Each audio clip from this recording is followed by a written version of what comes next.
And 3, 2, 1. Welcome to The Peaceful Truth, the podcast where we talk about everything from women empowerment, feminism, and everything in between. You're joined by your host, Kenzie Meekbeck. Thank you so much for tuning in for yet another week of The Peaceful Truth. This week, I wanted to talk about sexpectations, or in other words, societal and cultural expectations, mainly dealing with women.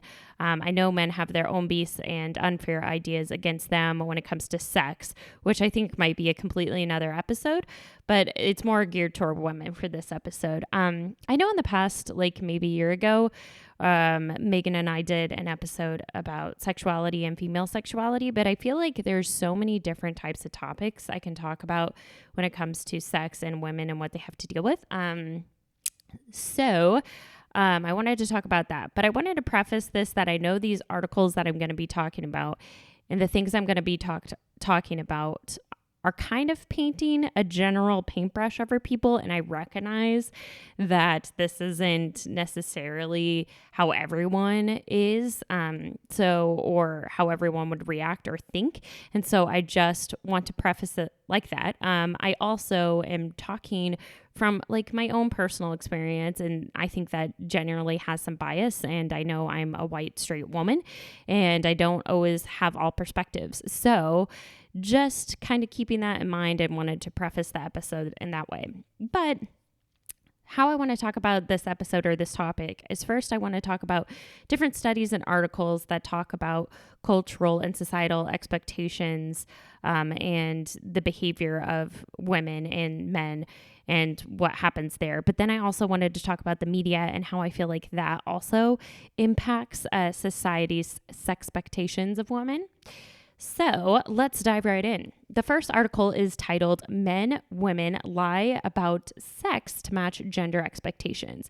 It's a 2013 article by Terry Fisher from the Ohio State University website.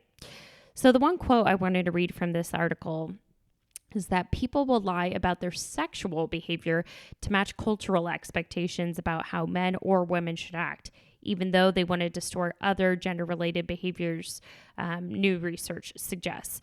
So what I'm interpreting from there is that like maybe men and women are more willing to speak out about things that aren't necessarily gender norms that they're doing or their behavior doesn't match, and they're more willing to speak out about that. But when it comes to sex, that's when they still play into the common things. And I just feel like sex is such a cultural taboo in our society and difficult to talk about still to this day. So I feel like that kind of plays into that. And again, I'm just part of this episode is about what I think about society. It's more editorial. The other article I wanted to talk is by actually Teen Vogue. And it says, the study shows men and women have different expectations for sex. And this is by Brittany McNamara. I don't know if I'm saying that right. But here's a quote. She says, but when it comes to sex, men wanted to be seen as real men, the kind who had many sexual partners and a lot of sexual experience. Women, on the other hand, wanted to be seen as having less sexual experience than they actually had to match what is expected out of women. I feel like there's a lot of pressure in both of those things. And I think that is true in a lot of ways where men feel like they need to brag and feel like they've had a lot of sex, where women need to like kind of belittle it or they'll be seen as sluts or not pure.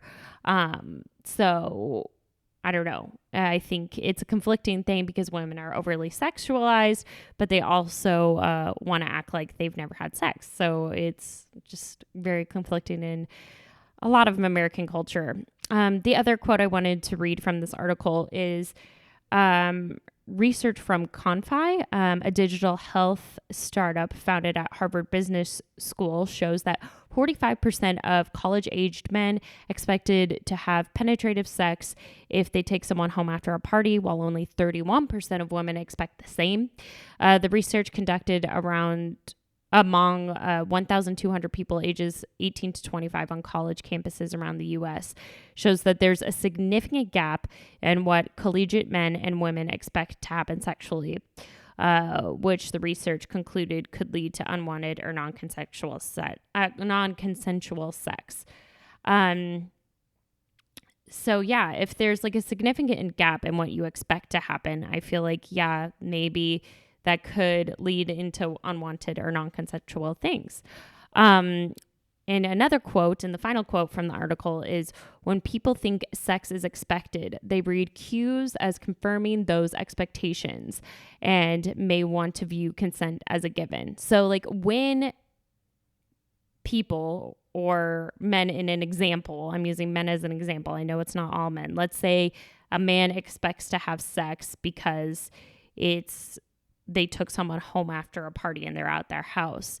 And when they think that sex is expected and they have those higher expectations, they read subtle cues confirming those expectations. And they may view those like signals as consent versus like actually getting a verbatim thing saying that, yes, I want to have sex. So yeah, I just thought that article was really interesting. Now I kind of wanted to dive into what I feel like society's media does and has an impact on what people think. So I feel like society's media, and by that I mean like television shows and movies, I feel like it really does have an impact on what people think, because that in a way is kind of like marketing and advertising, and it plays into like what the marketing and advertising should be for maybe cultural and overall societal norms. And so like when I watch these shows or romantic movies or sitcoms or anything like that, I sometimes feel like women are portrayed as like passive, or they shouldn't have sexual desires when they do, or they're called some version of the word of synonym or sluts if they do have those sexual desires, or they even call themselves that. Like I remember as a kid watching an episode of Friends where Rachel says, "Oh, I'm kind of a slut. I guess I'm kind of a slut," when she was just like expressing herself sexually. And that isn't, Friends is such a mainstream thing in the US as like a cultural show that like was a huge impact on society. And so even though it was a sitcom, I feel like it does like play into those norms.